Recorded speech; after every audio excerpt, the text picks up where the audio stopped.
Olá, meus queridos, tudo bem?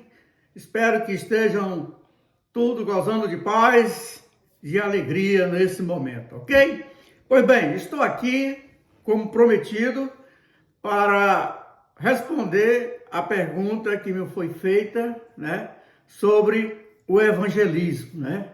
E aí eu quero, então, trazer 4 passos de como você pode usar na evangelização. 4 passos de fundamental importância, baseada basicamente nas doutrinas da palavra de Deus. Passos que vai nos ajudar a evangelizar de forma com que a gente faça com que aquele que está sendo evangelizado, ele possa ter uma compreensão de quais são os passos que ele precisa ter. Portanto, meus queridos, vou agora responder a pergunta que um seguidor me fez, né? Que é a pergunta para que eu explicasse como evangelizar uma pessoa apresentando o plano da salvação. Portanto, como eu falei anteriormente, eu irei apresentar 4 passos que podem ser usados quando estivermos evangelizando alguém, ok? Estão prontos? Então, vamos lá, vamos começar. Mas antes, eu quero dar um pequeno histórico cronológico dos acontecimentos para que nós possamos ter uma compreensão melhor com relação ao plano de Deus, ao plano preparado por Deus para salvar os pecadores, ok? Então, a primeira coisa que nós precisamos aprender é que o primeiro acontecimento da terra, nós sabemos que foi a criação, ok? Deus criou o mundo e dentro dessa criação ele também criou o homem. Ele incluiu o homem e a mulher. E o homem e a mulher, eles foram criados à imagem e à semelhança de Cristo. Isso nós encontramos lá em Gênesis, capítulo 1, dos versos 26 a 27, ok? Então, o primeiro evento foi a criação. Deus criou os céus, a terra, os mares, os peixes e tudo que existe, e criou o homem e a mulher à sua imagem e à sua semelhança. O fato é que o homem, Adão e Eva, eles pecaram e eles quebraram um pacto que havia feito com Deus, uma aliança com que ele havia feito com Deus. E o que aconteceu foi a queda. Adão e Eva caiu, ou seja, os primeiros seres humanos, né? Primeiros seres humanos criados por Deus, eles desobedeceram uma ordem de Deus e pecaram. Portanto, através desse pecado, através dessa desobediência, eles introduziram na terra o pecado. E o pecado criou um abismo enorme entre Deus e o homem. E Deus, então, fez uma promessa que iria restaurar a comunhão quebrada pelo meio do pecado de Adão e Eva com o homem. Portanto, ele prometeu que enviaria um Salvador e que esse Salvador, ele viria para restaurar a comunhão entre Deus e o homem. E isso nós vimos lá em Gênesis, capítulo 3, versos 15, certo? Então, a criação, a queda. Depois, a promessa de Deus. Deus prometeu o Messias. Em seguida, nós vemos que Deus fez uma aliança e um pacto com Abraão, né? Ele fez um pacto e uma aliança com Abraão, prometendo a Abraão que através da descendência, ou seja, através da sua descendência, a descendência de Abraão, né? todas as nações seriam abençoadas. Todas as nações seriam abençoadas por meio de Abraão. E isso nós vimos lá em Gênesis capítulo 12, versos de 1 a 3, ok? Então nós vimos, acompanhe a sequência aí comigo, a criação, a queda, a promessa do Messias e o pacto com Abraão, ok? Tudo entendido aí? Então vamos continuar. Em seguida, Deus instituiu a lei. Deus instituiu a lei, ou seja, Deus deu a lei ao povo de Israel, aos israelitas, a lei. E essa lei ela foi dada por meio de Moisés, certo? E para que servia essa lei? Essa lei servia para que os homens, né, o povo de Israel, ele tivesse como um manual, né, de regras, de obediências, para que eles pudessem agradar a Deus. Existiam algumas regras, umas leis que eles precisavam obedecer para que eles agradassem a Deus. E aí nós encontramos essa confirmação lá em Gênesis capítulo 20, versos de 23. Então nós vimos aí a criação, a queda, a promessa, o pacto com Abraão, a lei dada a Moisés, certo? Depois, seguindo essa cronologia, nós vamos encontrar a época ou o período dos sacrifícios, né? Dos sacrifícios, ou seja, Deus instituiu um sistema de sacrifício para, assim, como uma forma de expiação, né, dos pecados dos homens, né?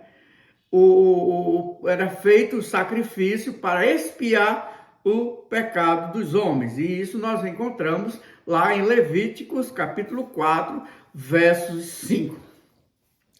Em seguida, após o sacrifício, né, nós entramos na vinda de Jesus, na vinda do nosso Senhor e Salvador Jesus Cristo, certo? Então, Deus enviou Jesus Cristo, seu Filho unigênito, ao mundo para cumprir a promessa de que ele havia feito, a promessa de que ele mandaria o Messias. E aí nós encontramos essa confirmação no Evangelho de João, no capítulo 3, versos 16, onde ele vai dizer: porque Deus amou o mundo de tal maneira que deu seu Filho unigênito, para que todo aquele que nele crê não pereça, mas tenha a vida eterna. A vida eterna. Diante disso, meu querido, nós observamos, né, que Deus mandou o seu Filho, Jesus Cristo, seu Filho unigênito ao mundo, e aqui ele cumpriu a sua missão, né? Ele realizou a missão do Pai aqui na terra. E o ápice da sua missão foi a sua morte na cruz do Calvário, aonde Jesus morreu e aonde Jesus ressuscitou. A morte de Jesus Cristo e a sua ressurreição. Ou seja, Jesus morreu na cruz pelos pecados da humanidade e Jesus ressuscitou dentre os mortos, provando cabalmente de que Deus é poderoso e que ele venceu o pecado na cruz. Ele venceu o pecado na cruz e venceu a morte. Venceu o pecado e venceu a morte. Isso nós podemos observar claramente o apóstolo Paulo escrevendo a sua carta em 1 Coríntios, do capítulo 15, dos versos 3 ao verso 4. Então, após a morte e a ressurreição de Cristo, nós encontramos a graça, a maravilhosa graça, a salvação por meio da graça. Ou seja, a salvação, ela é oferecida pela graça de Deus por meio da fé em Jesus Cristo e não de obras. Ou seja, Cristo se entregou voluntariamente, se entregou de espontânea vontade para morrer por nós na cruz. Haja visto porque não havia nenhum homem sem pecado. Nenhum homem que tinha capacidade de pagar esse alto preço, de pagar esse alto sofrimento, aonde Deus derramou o seu sangue por nós, aonde Deus sofreu humilhação por nós, aonde ele foi execrado por nós, foi humilhado e morreu a morte de cruz, a pior morte que existia naquela época. Jesus morreu por nós. Então, a salvação é somente pela graça de Deus, e não há nenhum mérito, nenhum merecimento nosso. Por mais perfeito, por mais capacitado, por mais inteligente, por mais bonzinho que nós sejamos, nada disso é suficiente para que possamos, digamos assim, ter algum merecimento diante de Deus. O apóstolo Paulo, ele é muito bem claro quando ele diz lá em Efésios capítulo 2, versos de 8 a 9, diz: sois salvos mediante a fé e não de obra, para que não vos se glorie. Então, por mais mérito que nós tenhamos, por mais obras que nós façamos, nada disso é capaz de fazer com que nós alcancemos a salvação. Nós somos salvos somente por meio da graça de Deus. E o fato é que nós, como salvos em Cristo Jesus, que cremos fielmente no Senhor Jesus, nós estamos aqui agora aguardando a sua segunda vinda. Jesus Cristo voltará para buscar a sua igreja e também para julgar o mundo. Isso nós observamos a carta de Paulo em 1 Tessalonicenses, capítulo 4, do verso 16 e 17.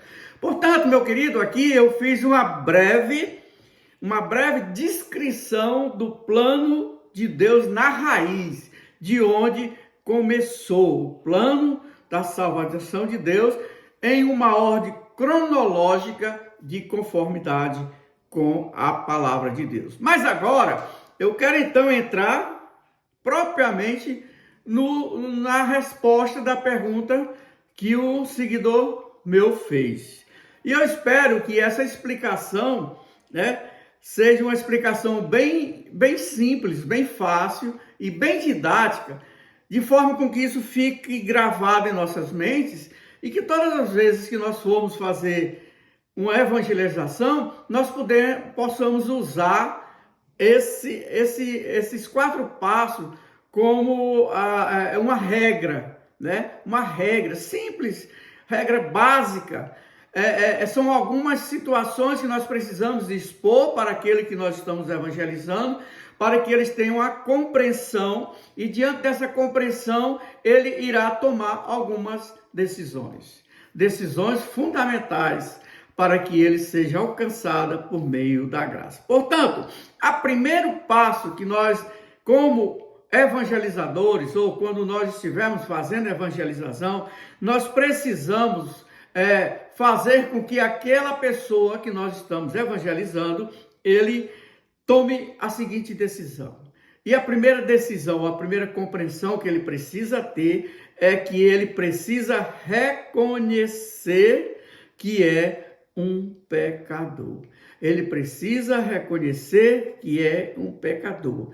Todos nós somos pecadores. O apóstolo Paulo, escrevendo lá em Romanos, capítulo 3, ele diz: porque todos pecaram e todos carecem da glória de Deus. Não há um justo, nenhum sequer. Não há nenhum que faça ao bem. Portanto, a primeira coisa que nós precisamos fazer com que aquele que está sendo evangelizado entenda é que ele reconheça que é um pecador. Que é um pecador. E que Deus é santo. E, portanto, Deus não pode conviver com o pecador. O pecador precisa reconhecer que é pecador.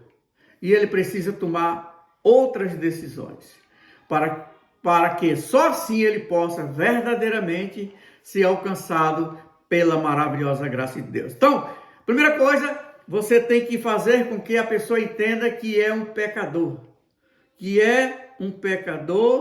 ele precisa reconhecer que é um pecador, porque a Bíblia que está dizendo, não somos nós. O apóstolo Paulo diz, porque todos pecaram e todos carecem da glória de Deus, ok? Então, a partir do momento que essa pessoa tem essa compreensão, que essa pessoa entendeu e chega e confirma verdadeiramente de que reconhece que é um pecador, ele precisa tomar o segundo passo.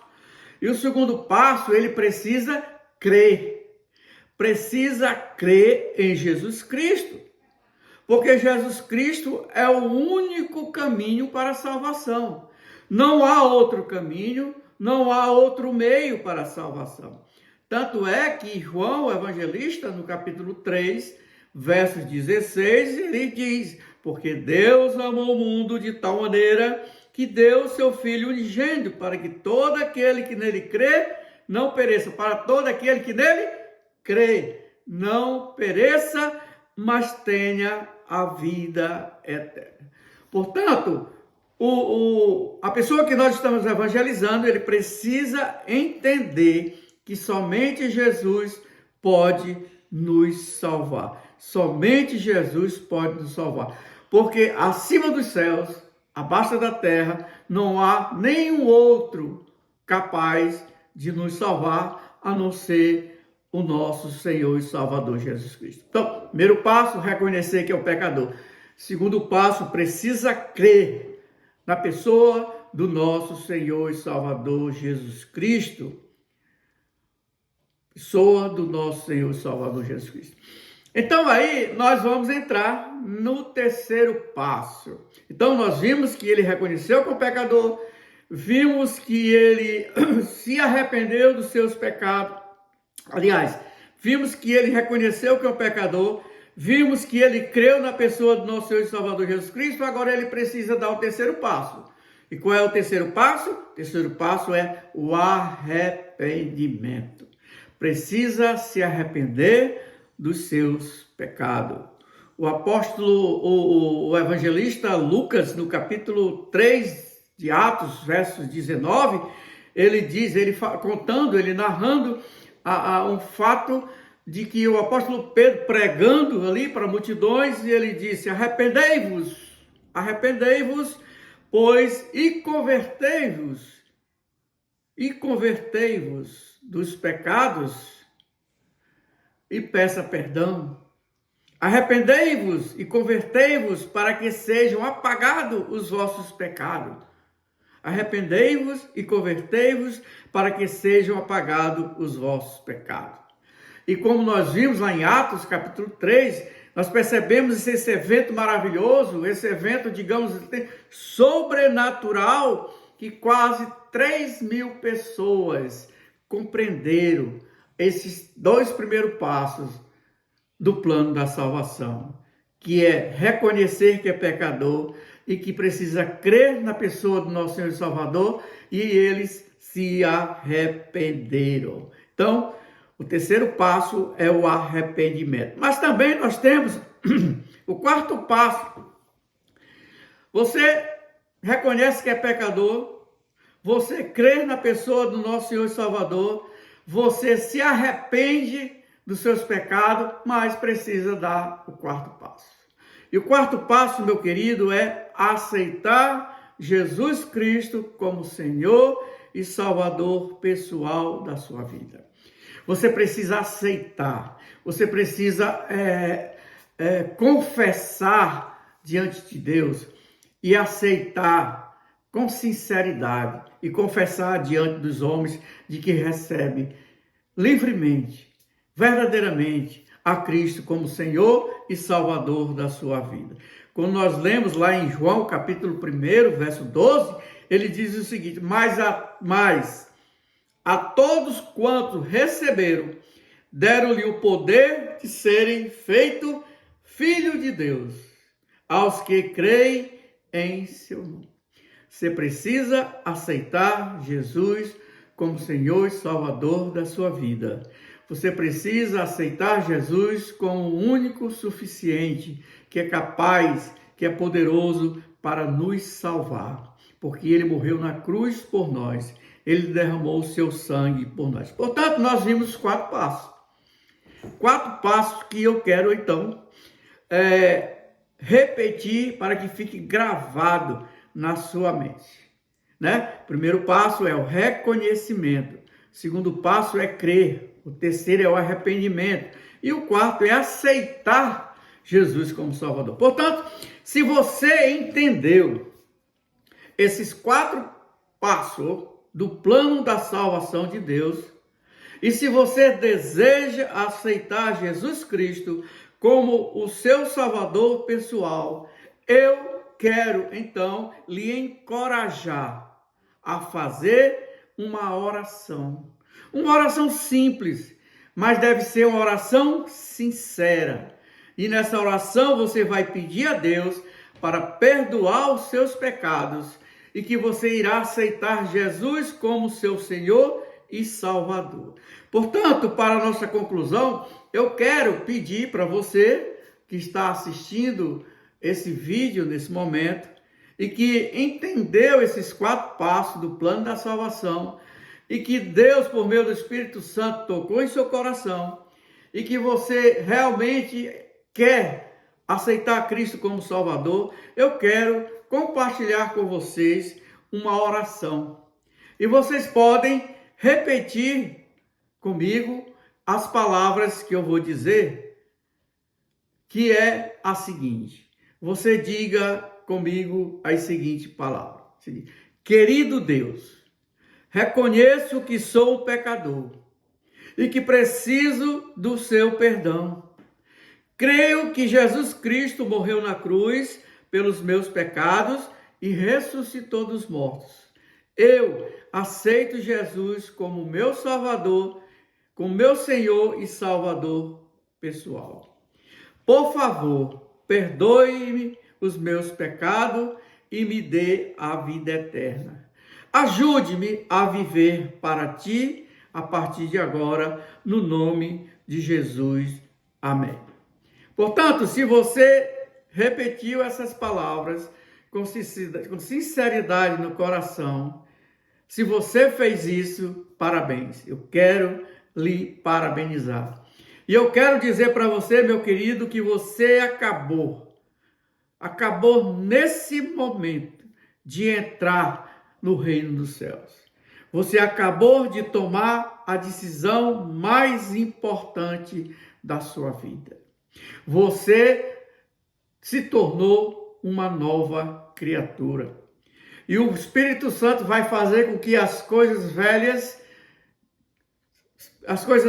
passam e eis que tudo fez novo. O Espírito Santo vai trabalhar na sua vida de forma com que vai lhe moldar, vai lhe mudar. Agora, queridos, é importante que você tome algumas atitudes para que você cresça espiritualmente. E que atitudes são essas? Você vai precisar, então, agora, começar a ler a Bíblia. Se interessar em ler a Bíblia, porque lendo a Bíblia, Deus vai falar com você. E Deus vai confortar o seu coração. E o Espírito Santo que habita em você, a partir do momento que você se converte, ele vai trabalhar de forma com que vai lhe moldar, para que você viva de conformidade à vontade de Deus. Leia a Bíblia regularmente. Também você precisa orar, porque quando nós oramos é quando nós falamos com Deus. E aí você vai expor diante de Deus as suas orações, as suas súplicas, as suas necessidades, as suas deficiências. Mas também é preciso outra atitude. Além de você ler a Bíblia, além de você orar, você precisa participar de uma igreja local.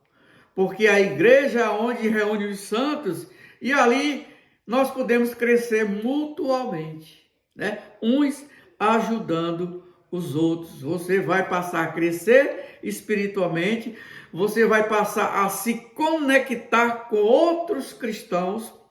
E essa é uma das formas que agrada mais a Deus, é quando o povo de Deus se reúne para ter uma comunhão. Portanto, que Deus o abençoe em sua jornada da fé. Que Deus derrame toda sorte de bênçãos sobre você e que, a partir de agora, lembre-se que você é um novo homem, que você recebeu a Cristo como Salvador. E eu desejo, sinceramente, que você cresça a cada dia, ok? Portanto, meus queridos, essa foi os 4 passos do evangelismo, para evangelizar as pessoas, né? Então, eu espero que você use esses 4 passos, que você grave em sua mente e que, quando tiver a oportunidade de falar com alguém, você tem um esboço de como começar a trabalhar, a falar com essas pessoas. Mas eu também quero fazer um convite. E o convite é que vocês se inscrevam no meu canal, João Feitosa Mensagens Bíblicas, e lá você se inscreva, aperte o sininho, compartilhe com outras pessoas, porque existem muitas pessoas carentes, precisando de palavra amiga, precisando de palavra de conforto, e somente quem pode nos dar a paz interior, somente quem pode nos dar a verdadeira paz é a pessoa do nosso Senhor Salvador Jesus Cristo. O meu propósito, o meu desejo é falar daquele que fez e faz e fará maravilhas, tanto na minha vida como na vida de vocês. Portanto, que Deus os abençoe e brevemente estaremos novamente trazendo novos estudos e vocês podem fazer a pergunta que vocês quiserem. Perguntem que eu respondo, ok? Que Deus abençoe. Até a próxima. Fui!